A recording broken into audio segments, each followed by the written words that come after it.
Presenting The Complete. Orson Welles and the Mercury Theater on the Air in The War of the Worlds by H.G. Wells. This is Orson Welles, speaking from London. as the third man. Stand by. We'll be on the air in 15 seconds, Mr. Wells. Yes, I know. Stand by, everybody. Mercury Theater on the Air presents Orson Welles as Count Dracula in his own version of Bram Stoker's great novel, Dracula. What evil lurks in the hearts of men? The shadow knows.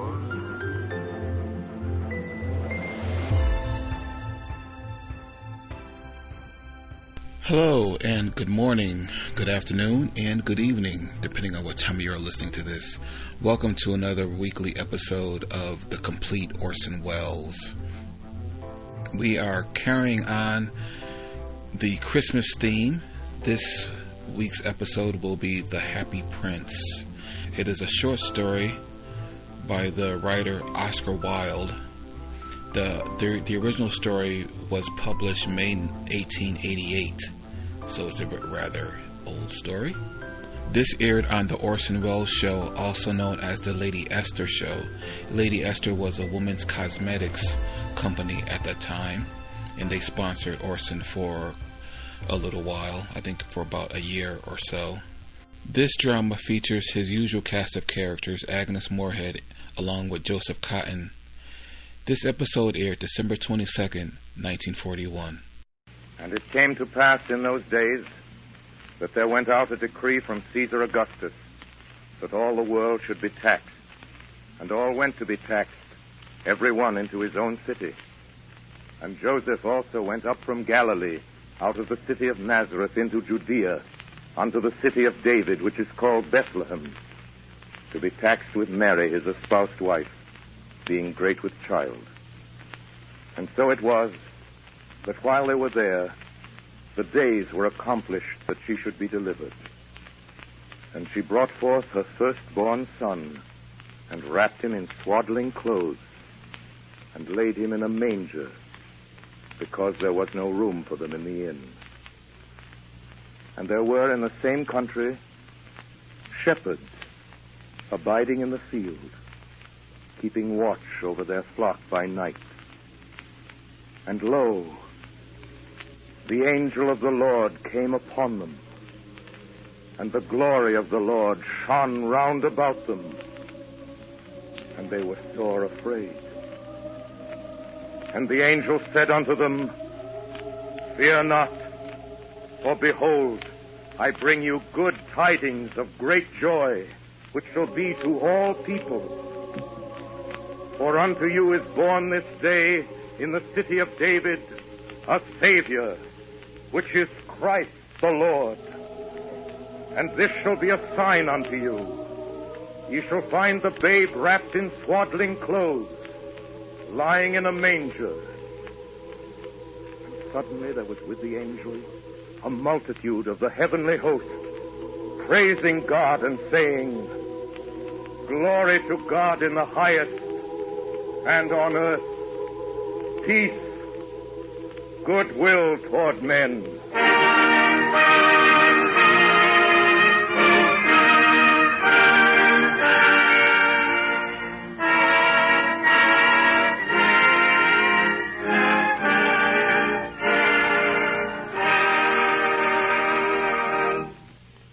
I've just read you the story of the Nativity as told by St. Luke in the Bible, according to King James. Good evening, everybody, and Merry Christmas. This is Orson Welles bringing you another radio show for Lady Esther, a Christmas show. God rest ye merry gentlemen, let nothing you dismay. Remember Christ our Savior was born on Christmas Day. Christmas is the time for warm spirits and high feelings. The season to hang a holly wreath on your door and set up a fir tree near your heart. The season when everyone's heart beats a little faster, including the postman. And at this time of year, for 10 cents worth of mistletoe, you can kiss anybody you want to. It's the only time of the year a lot of people ever sing a song. Good King Master,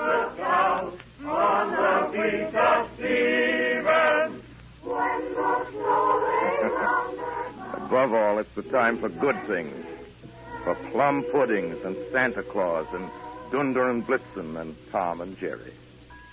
Here in America, our way of celebrating Christmas, like our very population, comes to us from many lands.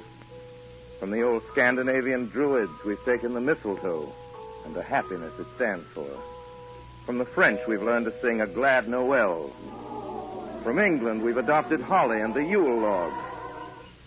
From the old legends of Middle Europe, we've taken the Christmas tree, and the first chimneys Santa Claus ever climbed down were in Holland. We've made certain changes. American children know, for instance, that wooden shoes won't stretch while stockings will. But the changes aren't the important thing. What doesn't change is what's important about Christmas. And on this Christmas 1941, that's a good thing to remember.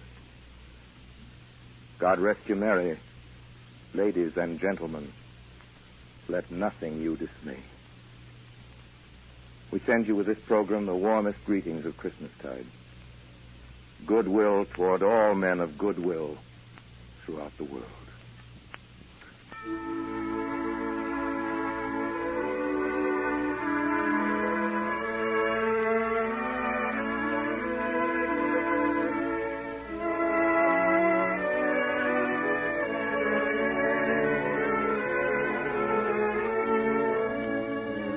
Our story tonight is an apostrophe to the spirit of giving. It's one of the first things my mother ever read to me. Your mother probably read it to you.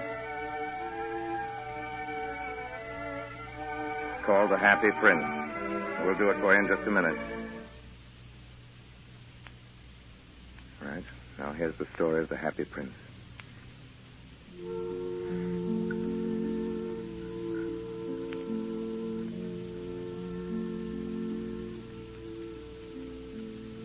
High above the city, on a tall column, stood the statue of the Happy Prince. He was gilded all over with thin leaves of fine gold.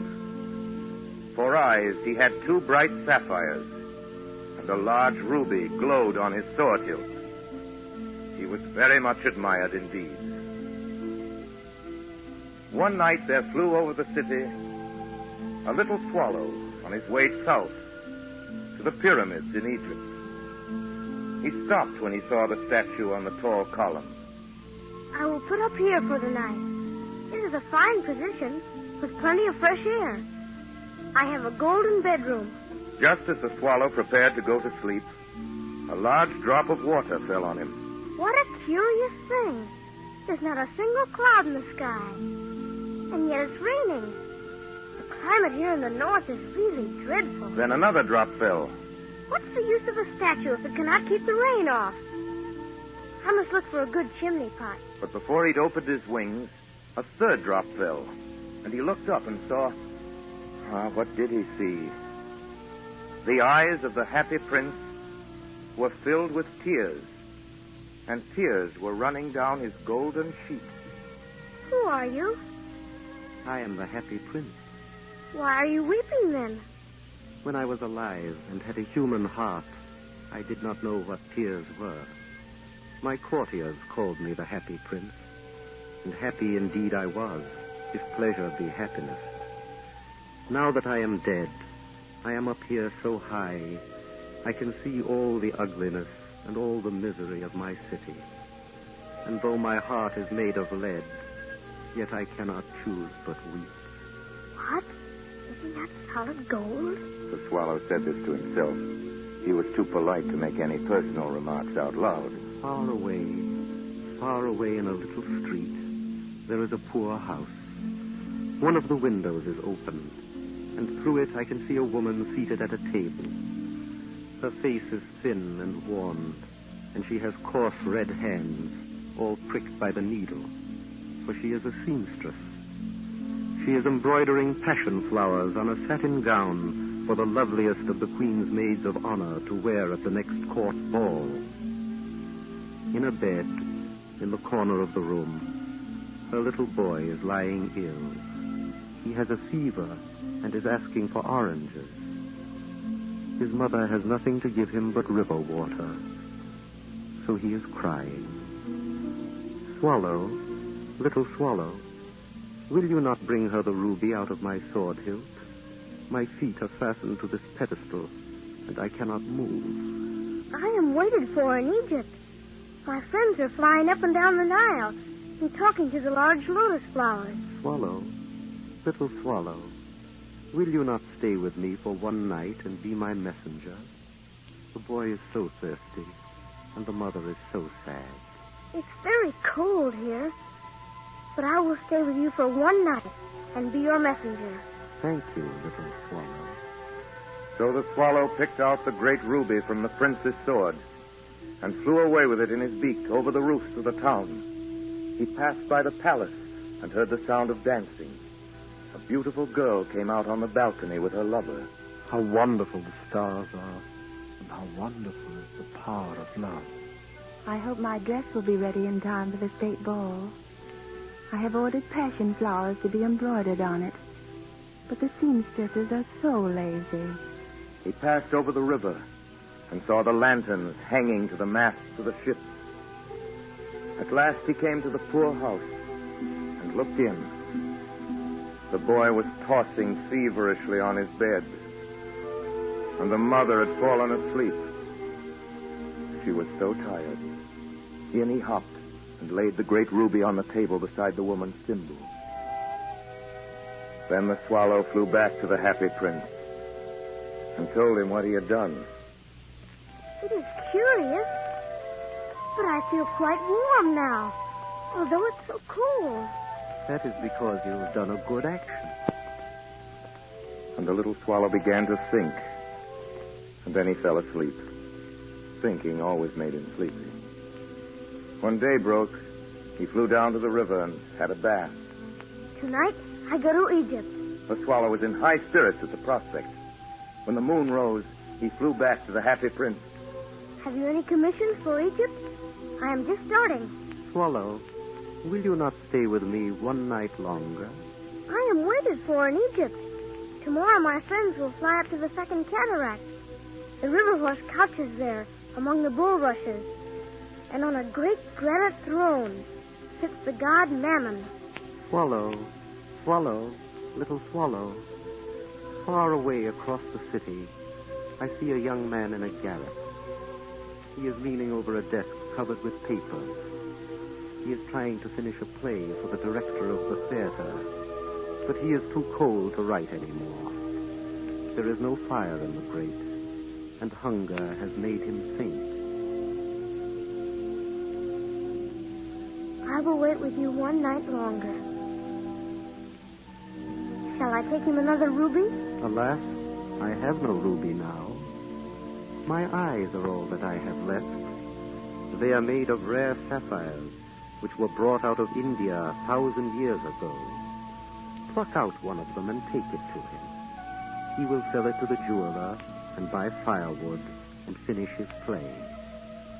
Dear Prince, I cannot do that. Swallow, swallow, little swallow, do as I command you.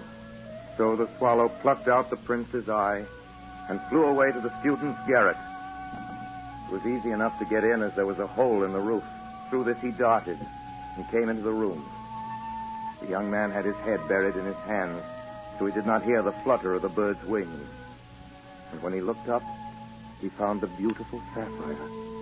I'm beginning to be appreciated. This is from some great admirer. Now I can finish my play. The next night, the swallow flew back to the happy prince. I am come to bid you goodbye. Swallow, swallow, little swallow, will you not stay with me one night longer? It is winter, and the chill snow will soon be here. In Egypt, the sun is warm on the green palm trees, and the crocodiles lie in the mud and look lazily about them. My companions are building a nest in the temple of Baalbek. Dear Prince, I must leave you. But next spring I will bring you back 2 beautiful jewels in place of those you have given away. The ruby shall be redder than a red rose, and the sapphire shall be as blue as the great sea. In the square below, there stands a little match girl. She has let her matches fall in the gutter, and they are all spoiled. Her father will beat her if she does not bring home some money, and she is crying. She has no shoes or stockings, and her little head is bare. Pluck out my other eye and give it to her, so her father will not beat her. I will stay with you one night longer, but I cannot pluck out your eye. You would be quite blind then. Swallow, swallow, little swallow. Do as I command you. So he plucked out the prince's other eye and darted down with it. He swooped past the match girl and slipped the jewel into the palm of her hand. Then the swallow came back to the prince. You are blind now, so I will stay with you always. No, little swallow. You must go away to Egypt. I will stay with you always. And he slept at the prince's feet. All the next day he sat on the prince's shoulder and told him stories of what he had seen in strange lands. He told him of the red ibises who stand in long rows on the banks of the Nile and catch goldfish in their beaks. Of the Sphinx, who is as old as the world itself and lives in the desert and knows everything. Of the king of the mountains of the moon, who worships a large crystal. Of the great green snake that sleeps in a palm tree and has 20 priests to feed it with honey cakes. And of the pygmies who sail over a big lake on large, flat leaves and are always at war with the butterflies. Dear little swallow, you tell me of marvelous things. But more marvelous than anything is the suffering of men and women. There is no mystery so great as misery. Fly over my city, little swallow, and tell me what you see there. So the swallow flew over the great city and saw the rich making merry in their beautiful houses, while the beggars were sitting at the gates. He flew into dark lanes and saw the white faces of starving children looking out listlessly at the black streets. Then he flew back and told the prince what he had seen. I am covered with fine gold. You must take it off, leaf by leaf, and give it to my poor. Leaf after leaf of the fine gold the swallow picked off, till the happy prince looked quite dull and gray. Leaf after leaf of the fine gold he brought to the poor, and the children's faces grew rosier, and they laughed and played games in the street. Then the snow came, and after the snow came the frost. The streets looked as if they were made of silver. They were so bright and glistening. Long icicles like crystal daggers hung down from the eaves of the houses. Everybody went about in furs, and the little boys wore scarlet caps and skated on the ice.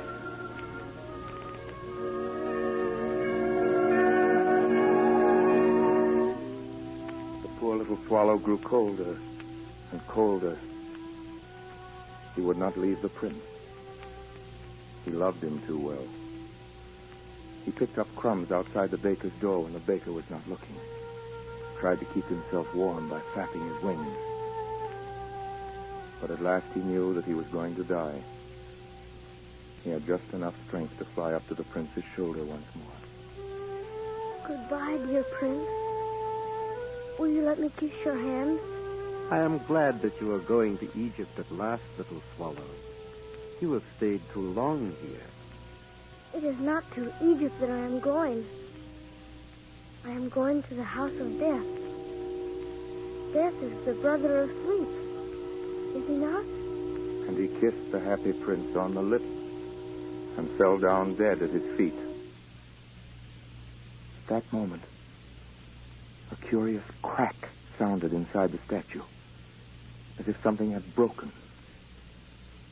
The fact is that the leaden heart had snapped right in two. Certainly it was a dreadfully hard frost. Early the next morning, the mayor was walking in the square below in company with the town councilors. As they passed the column, he looked up at the statue. Dear me, how shabby the happy prince looks. And here is actually a dead bird at his feet. We must really issue a proclamation that birds are not to be allowed to die here. And the town clerk made a note of the suggestion. So they pulled down the statue of the Happy Prince. And then they melted the statue in a furnace. And the mayor held a meeting of the corporation to decide what was to be done with the metal. We must have another statue, of course. There shall be a statue of myself. Of myself. Of myself. Of myself. Said each of the town councilors, and they quarreled. When I last heard of them, they were quarreling still. What a strange thing. Said the overseer of the workmen at the foundry. This broken lead heart will not melt in the furnace. We must throw it away. So they threw it on a dust heap, where the dead swallow was also lying. Bring me the two most precious things in the city, said God to one of his angels. And the angel brought him the leaden heart and the dead bird. You have rightly chosen, said God. For in my garden of paradise, this little bird shall sing forevermore. And in my city of gold, the happy prince shall praise me.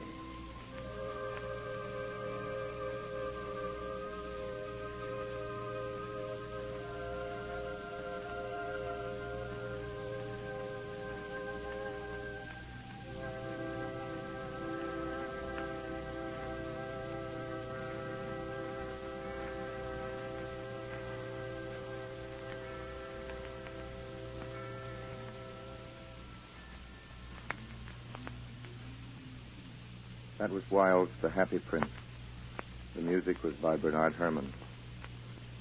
There's more to our Christmas show, but right here I'd like to tell you the good news about next week's program.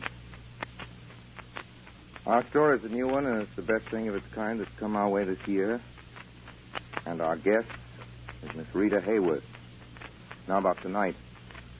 I'm going to do something of G.K. Chesterton's. I stumbled on it the other day. It isn't new, but it isn't very well known either. It might have been written especially for tonight. Especially for this Christmas, 1941.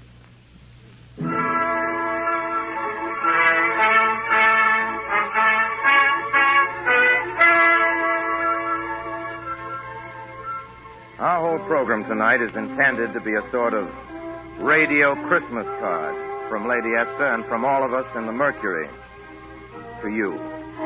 From Bernard Herrmann, composes all our music and conducts it. From Harry Esman, who makes the sound effects. From our engineer, Gary Harris. From Claire Olmsted and Jack Moss. From lots of people whose names we never mention on the radio, but without whom we wouldn't have a show. And also from those we do mention. From Ray Collins. Merry Christmas! From Agnes Moorehead. Merry Christmas! From Joseph Cotton. Merry Christmas! From Edgar Berrier, Erskine Sanford, Gus Schilling, and Tim Holt. Merry Christmas! And way out there in New York, from Paul Stewart, Alice Frost, Betty Gard, Everett Sloan, Chubby Sherman, Eustace Wyatt, and George Coulouris. Merry Christmas! And from all the Mercury people in Chicago, and from the Robert Mitchell Boy Choir. And from the orchestra, and from everybody. Merry Christmas! And of course, really, no proper Christmas card is complete without a few gay rhymes. And of course, Joe's right. We want our greetings to be as hospitable as any host. Inviting you in on Christmas morning. Come, bring with a noise, me merry, merry boys, the Christmas log to the firing. For my good dame, she bids you all be free, and drink to your heart's desire. We want our greeting to be as generous as the beggars. Christmas is coming, the geese are getting fat. Please to put a penny in the old man's hat. If you haven't got a penny, a halfpenny will do. If you haven't got a halfpenny, God bless you. We want our greeting to be as logical as the farmers. At Christmas, play and make good cheer. For Christmas comes but once a year. You know, those rhymes are really honest-to-goodness old English and American poesy. And now, because we want our greeting to be timely and very beautiful, too, here's the Chesterton poem I promised you. Passionate peace is in the sky, and in the snow is silver sealed.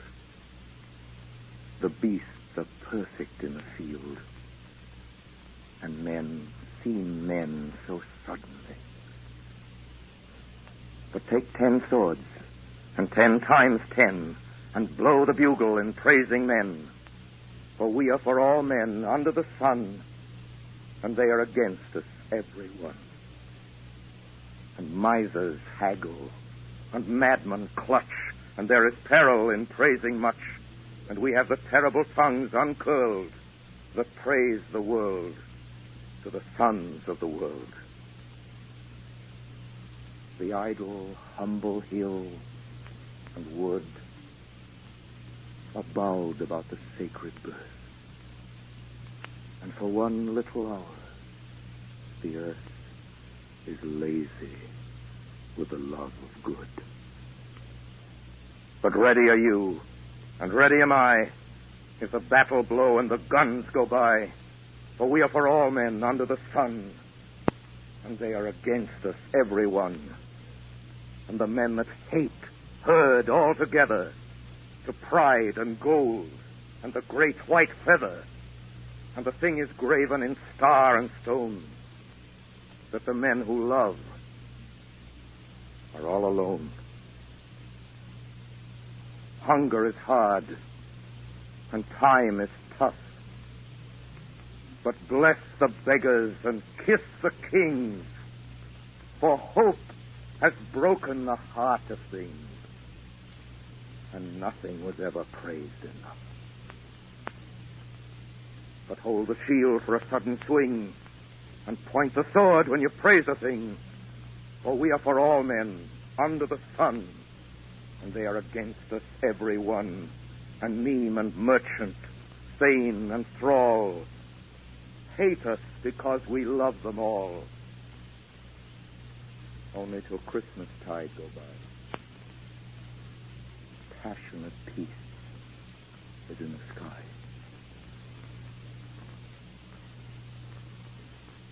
Good night now. Lady Esther and we of the Mercury wish you everything that's good for your Christmas. We remain, as always, obediently yours. And again,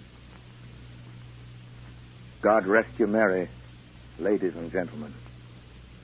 Let nothing you dismay.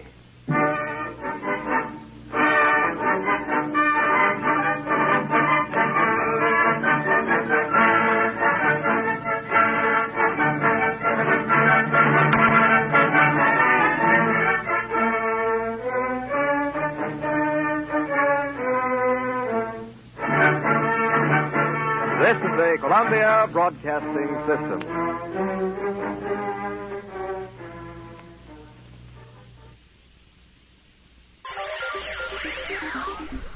Thank you for listening. If you enjoy what I'm doing, I ask you to please subscribe to my channel or channels. You can also go to my website where you can listen to all of my podcasts for free. You can also download them for free. And there is donation information on the website if you feel like you would like to show some support for what I'm doing. You can email me. The website is otr.duane.media. And my email is info@otr.duane.media. And my Instagram is duane.otr. Well, hope you enjoyed. And until next time, stay safe. Wish you well. Peace.